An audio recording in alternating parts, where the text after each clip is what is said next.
ভিডিওতে আমরা নবম শ্রেণী দ্বিতীয় পর্যায়ক্রমিক মূল্যায়নের বাংলার ১ নম্বর স্কুলের প্রশ্ন উত্তরগুলো আলোচনা করব। একের এক, এ কন্যারে দেখে নিকো, এ কন্যাকে দেখেনি পৃথিবীর কোনো পথ।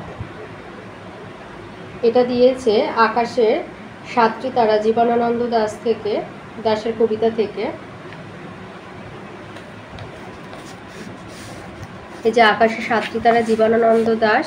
এই কন্যারে দেখি নিকো, দেখি নাই অত পৃথিবীর কোনো পথ, এই কন্যারে দেখি নিকো। একের দুই, ছোট্ট একটা ফুল দুলছে সন্ধ্যার বাতাসে। এটা দিয়েছে আবহমান কবিতা থেকে। একের তিন, রাধারানী চকমকি ঠুকেছিল চালের খড়ে। একের চার, স্বামীজি ধীরামাতা বলে সম্বোধন করতেন মিসেস বুলকে। রাধারানী, এটা তো একের তিনটা রাধারানী থেকে, একের চারটা হচ্ছে চিঠি গল্প থেকে। একের পাঁচ, বেনামিতে লেখা অসাধু রচনায় আরবি ফার্সি ভাষা ব্যবহার করেছে বিদ্যাসাগর, এটা দিয়েছে নবনব সৃষ্টি থেকে। একের ছয়, কোন পাখি মাটিতে বাসা বাঁধে, ম্যালিফাউল, এটা করভাস থেকে। একের সাত, পক্ষী বিজ্ঞানীদের কনফারেন্সের চেয়ারম্যান ছিলেন কোভারুবিয়াস। একের আট, কেরোসিনের উৎসগতভাবে কোন শ্রেণীর শব্দ, বিদেশি। একের নয়, ভ্রমণ শব্দটি হলো ক্রিয়াবাচক বিশেষ্য। দুয়ের দাগের প্রশ্নে আসি। দুয়ের আগে বলেছে নেভে না তার যন্ত্রণা, যে কিসের যন্ত্রণার কথা বলা হয়েছে। এটা আবহমান কবিতা থেকে দিয়েছে। নেভে না তার যন্ত্রণা, কিসের যন্ত্রণার কথা বলা হয়েছে। এখানে প্রকৃতি থেকে বিচ্ছিন্নতার যন্ত্রণার কথা বলা হয়েছে। দুয়ের দুয়ে দিয়েছে আকাশে সাতটি তারা কবিতার কবি বাংলার সন্ধ্যা সম্পর্কে কি কি বিশেষণ ব্যবহার করেছেন। আকাশে সাতটি তারা কবিতায় কবি বাংলার সন্ধ্যা সম্পর্কে কি কি বিশেষণ ব্যবহার করেছেন। সন্ধ্যা সম্পর্কে শান্ত, অনুগত এবং নীল, এই তিনটি বিশেষণ ব্যবহার করেছেন। দুয়ের তিন, তুমি ভুলে টাকা দাওনি, তো এটা রাধারানী থেকে দিয়েছে। কেন বক্তা একথা বলেছে।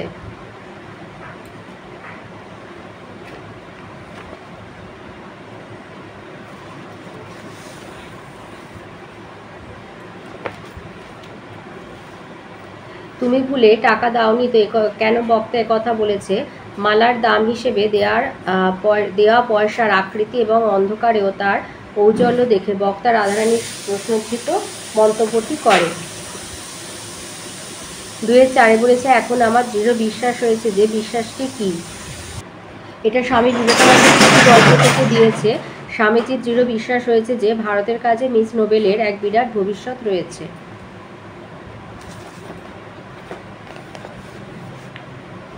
দুয়ের পাঁচে রবীন্দ্রনাথ স্বচ্ছন্দে লিখেছেন। রবীন্দ্রনাথের কি লেখার কথা বলেছেন সৈয়দ মুস্তাফা আলী। রবীন্দ্রনাথ স্বচ্ছন্দে লিখেছেন, কি লেখার কথা বলেছেন সৈয়দ মুস্তাফা আলী। বাংলা ভাষায় আরবি ফার্সি শব্দ খুব স্বচ্ছন্দে ব্যবহার করে রবীন্দ্রনাথ লিখেছেন আব্রু দিয়ে, ইজ্জত দিয়ে প্রভৃতি। দুয়ের ছয়ে, শঙ্কর দর্শনের আলোচনায় কোন ভাষার ব্যবহার স্বাভাবিক হবে। এটা লিখবে শঙ্কর দর্শনের আলোচনায় সংস্কৃত ভাষার আধিক্য থাকাটাই স্বাভাবিক।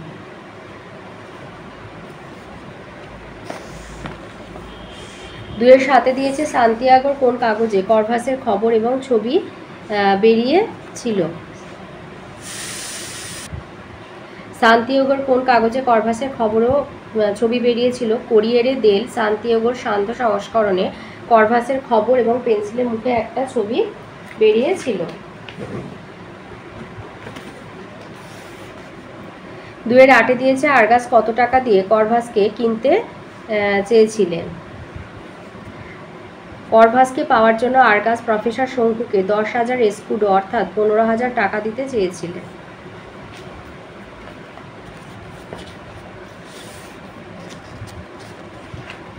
দুয়ের নয় দিয়েছে বাংলায় ব্যবহৃত দেশি শব্দগুলি প্রধানত কোন দুটি ভাষা থেকে এসেছে। বাংলায় ব্যবহৃত দেশি শব্দগুলো প্রধানত কোন দুটি ভাষা থেকে এসেছে। দ্রাবিড় এবং অস্ট্রিক গোষ্ঠীর ভাষা থেকে এসেছে। দ্রাবিড় এবং অস্ট্রিক গোষ্ঠীর ভাষা থেকে এসেছে।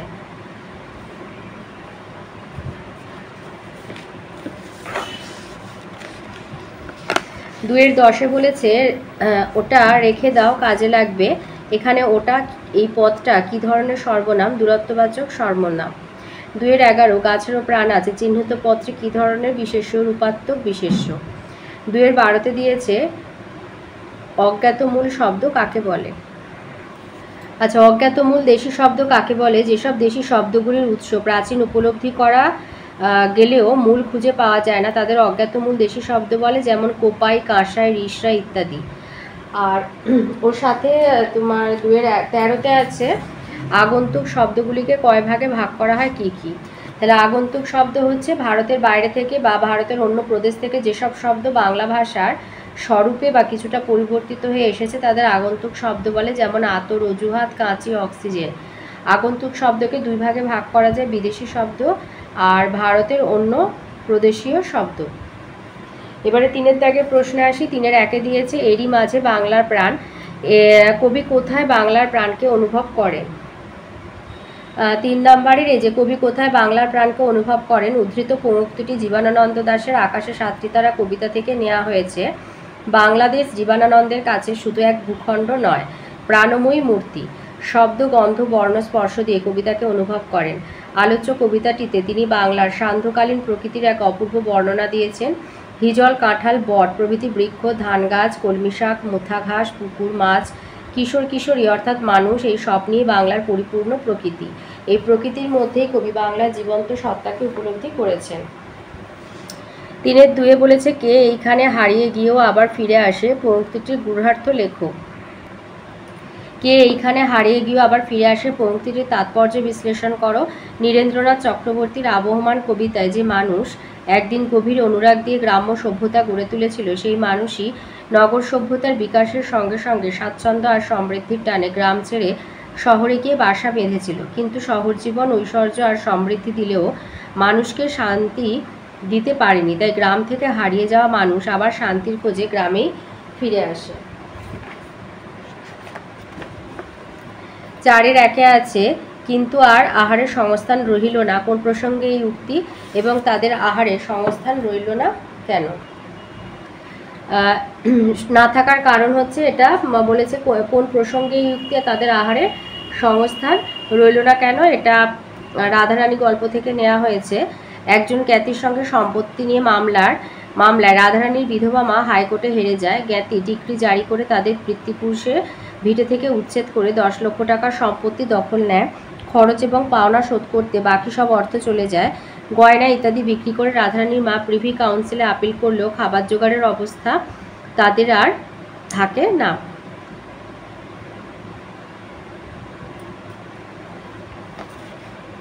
চারিদুই রাধারানী কাঁদিতে কাঁদিতে কতগুলি বনফুল তুলিয়া তাহার মালা গাঁথিল।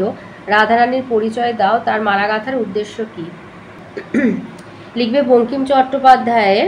বঙ্কিমচন্দ্র চট্টোপাধ্যায় রাধারানী গল্পাংশের প্রধান চরিত্র ছিল রাধারানী, 11 বছরেরও কম বয়সী একটি মেয়ে। এটা হলো রাধারানীর পরিচয় 1 নম্বরের জন্য। আর তার মালা গাঁথার উদ্দেশ্য এখান থেকে এতটা বলবে যে জ্ঞাতির সঙ্গে মকদ্দমায় বিপুল সম্পত্তি বেহাত হওয়ার পর রাধারানীর বিধবা মা একটা কুটিরে আশ্রয় নিয়ে শারীরিক পরিশ্রম করে পেটের ভাত জোগাড় করতেন। কিন্তু হঠাৎ তিনি গুরুতর অসুস্থ হয়ে পড়ায় রাধারানীদের দিন চলা দায় হয়। রাধারানীকে উপোস করতে হয়, কিন্তু রথের দিন তার মায়ের অসুখ বেড়ে গেলে পথ্যের প্রয়োজন হয়। এই পথ্য জোগাড়ের জন্য রাধারানী বন থেকে ফুল তুলে এনে একটি মালা গাঁথে। মালাটি বিক্রি করে মায়ের পথ্য জোগাড় করার জন্য রাধারানী মাহেশ্বর রথের মেলায় যায়। 5-এর দাগে আসি। 5-এর 1-এ আছে তোমাকে একটু সাবধান করা দরকার। কাকে কেন সাবধান করা দরকার? আচ্ছা, আমাদের এখানে প্রশ্ন আছে যে তোমাকে একটু সাবধান করা দরকার, কাকে কেন সাবধান করা দরকার আর কি বিষয়ে। তো আমাদের শুধু চেয়েছে কাকে কেন সাবধান করা দরকার। এটা চিঠি থেকে দিয়েছে। মিস নোবেল ভারতবর্ষে এসে কাজ করার ইচ্ছা প্রকাশ করেন। স্বামী বিবেকানন্দ তাকে কিছু বিষয়ে সাবধান করা দরকার বলে মনে করেছেন। এর কারণ হলো ভারতে এসে যে বৃহৎ আর মহৎ কর্মযোগে মিস নোবেল নামতে চলেছেন, তাতে তাকে অবশ্যই স্বনির্ভর হতে হবে। মিস মুলারের মতো কোনো ব্যক্তির ওপর নির্ভরশীল হয়ে পড়লে মার্গারেটের জনসেবার কাজটি বিঘ্নিত হবে। প্রধানত এই বিষয়ে স্বামীজি মিস নোবেলকে সাবধান করেছিলেন। এটা 3 নম্বরেরই আছে, ওইখানে লিখলেই হবে। 5-এর 2 ধর্ম বদলালেই জাতির চরিত্র বদলায় না, নব নব সৃষ্টি প্রবন্ধে এই উক্তির সত্যতা বিচার করো। প্রাবন্ধিক সৈয়দ মুস্তাবা আলী তার নবনব সৃষ্টি প্রবন্ধের সত্যশিব সুন্দরের প্রতি বাঙালি চিরকালীন পক্ষপাতের কথা বলেছেন। রাজনীতি, ধর্ম, সাহিত্য বাঙালি সেখানে যেখানে যখনই শিব সত্য সুন্দরের খোঁজ পেয়েছে তখনই তার সাদরে গ্রহণ করতে চেয়েছে, আর কেউ গতানুগতিকতা বা প্রাচীন ঐতিহ্যের দোহাই দিয়ে তাতে বাধা দিতে গেলে বাঙালি তার বিরুদ্ধে বিদ্রোহ করেছে। আবার সেই বিদ্রোহই যদি উচ্ছৃঙ্খলতা বা নৈরাজ্যের দিকে যায় তখন বাঙালি তার বিরুদ্ধেও বিদ্রোহ করেছে। অর্থাৎ সত্য শিব সুন্দরের ধারণাকে বাঙালি চিরন্তন বলে গ্রহণ করেছে। লেখক লক্ষ্য করেছেন যে এই রুচি বা জীবনাদর্শকে প্রয়োগ করার ক্ষেত্রে হিন্দু বা মুসলমানদের মধ্যে কোনো পার্থক্য নেই। এই চারিত্রিক বৈশিষ্ট্যটি সমগ্র বাঙালি জাতিরই কোনো বিশেষ ধর্মীয় সম্প্রদায়ের নয়। লেখক বলেছেন, ধর্ম বদলালে জাতির চরিত্র বদলায় না। বাঙালি মুসলমানরাও জাতিসত্তারই অংশ, তার ধর্ম আলাদা হলেও এদেশের জল হাওয়াতেই তার চেতনা জীবনাদর্শের বিকাশ। তাই ধর্ম বদলে যেতে গেলেও মনোভাবের কোনো বদল বাঙালি মুসলমানের মধ্যে ঘটেনি। 6-এর 1-এ আসি, এটা করভাস থেকে দিয়েছে। 6-এর দাগের প্রশ্নগুলো, আমি বিশ্বের সেরা জাদুকর বক্তাকে আর বক্তার নিজের অভিজ্ঞতা প্রকাশে আভিজাত্য প্রকাশে কি উল্লেখ করেছেন। আচ্ছা, এখানে প্রথমে আছে বক্তাকে আমি বিশ্বের সেরা জাদুকর, এটা লিখবে যে পৃথিবী বিখ্যাত চিলিয়ান জাদুকর আরগাসের উক্তি, যে পাখি নিয়ে ম্যাজিক দেখাতো, এখানে এটা তার উক্তি। আর বক্তা নিজের অভিজ্ঞতা প্রকাশে কি উল্লেখ করেছেন, এখান থেকে বলবে যে চিলিয়ান জাদুকর আরগাস ছিল উচ্চাকাঙ্ক্ষী পুরুষ, যার আসল নাম দেমিনাগো বার্তেলেমে সারমিয়েন্তো। যথেষ্ট জনপ্রিয়তা সত্ত্বেও তার ম্যাজিককে আরও চমকপ্রদ করতে সে যে কোনো মূল্যে করভাসকে পেতে চেয়েছিল। তো আরগাসের চরম অহংকার ছিল। প্রফেসর শঙ্কুকে বারবার সে তার বিত্ত প্রাচুর্যের কথা বলেছে। কোটিপতি আরগাস বলেছে তার 4টে ক্যাডিলাক গাড়ি, 50 কামরা বিশিষ্ট প্রাসাদ, 26 জন চাকর আছে। সারা বিশ্বে ম্যাজিশিয়ান হিসাবে সে যে স্বীকৃতি লাভ করবে তা নিয়ে আগাম নিশ্চিত ছিল আরগাস। আকাঙ্ক্ষিত বস্তুটিতে তার পাওয়ার লোভ এবং জেদ খুব বেশি পরিমাণে ছিল। ম্যাজিককে চমকপ্রদ করতে সে করভাসকে পেতে চেয়েছিল, তাই বলেছিল আই ওয়ান্ট দ্যাট ক্রো। প্রয়োজনে প্রায় 15,000 টাকা দিতেও সে রাজি ছিল। 6-এর 2, এ থেকে এটাই অনুমান করা যায় যে কাকটা শেখার আগ্রহ প্রবল। কিসের ফলে এই অনুমান, আর কিভাবে তিনি কাককে শেখাতে শুরু করলেন। আচ্ছা, এখানে করভাসের শেখার আগ্রহ দিয়েছে, তাই লিখবে সত্যজিৎ রায়ের লেখা করভাস গল্পে করভাস নামের কাকটি শিক্ষা গ্রহণে অভাবনীয় উন্নতি হওয়ায় শঙ্কু কাকটি প্রোগ্রেসের কথা বলেছিলেন। শঙ্কু লক্ষ্য করেছিলেন কাকটি আগেই বাংলা ভাষা রপ্ত করেছিল, ঠোঁটে পেন্সিল নিয়ে ইংরাজি শব্দ আর সংখ্যা লিখতে পারছে। ইংরাজিতে নিজের নাম করভাস সহজ যোগ বিয়োগ করার সঙ্গে বলে দিয়েছে ইংল্যান্ডের রানীর নাম, শঙ্কুর পদবী, তারিখ এবং নির্ভুলভাবে লিখে দিয়েছে সে। এই উত্তরটা দেবে। আর ওর সাথে যেটা আছে কিভাবে তিনি কাককে শেখাতে শুরু করেছিলেন, এই যে প্রফেসর শঙ্কু করভাসের শেখার আগ্রহ আছে বুঝতে পেরে প্রথমে ভাষা শিক্ষা দেওয়ার ব্যবস্থা করলেন। সহজে বাংলা ভাষা শিক্ষা দিয়ে কাকটি শিক্ষা শুরু হয়। তারপর বিভিন্ন বিষয় যন্ত্রের বিভিন্ন বোতামের মধ্যে রেকর্ড করে রেখে পাখির মস্তিষ্কে চালনা হতে থাকে। তার সাথে এটা লিখে দেবে অর্নিথন যন্ত্রের খাঁচার মতো অংশে করভাসকে রেখেছিলেন শঙ্কু, এবং অন্য অংশ থেকে জ্ঞান বুদ্ধি পাঠানো হতো বৈদ্যুতিক যোগাযোগের মাধ্যমে। বোতাম টেপা ছাড়া আর কোনো কিছুই করতে হতো না শঙ্কুকে। শেখার বিষয় আগে থেকে রেকর্ড করা থাকতো।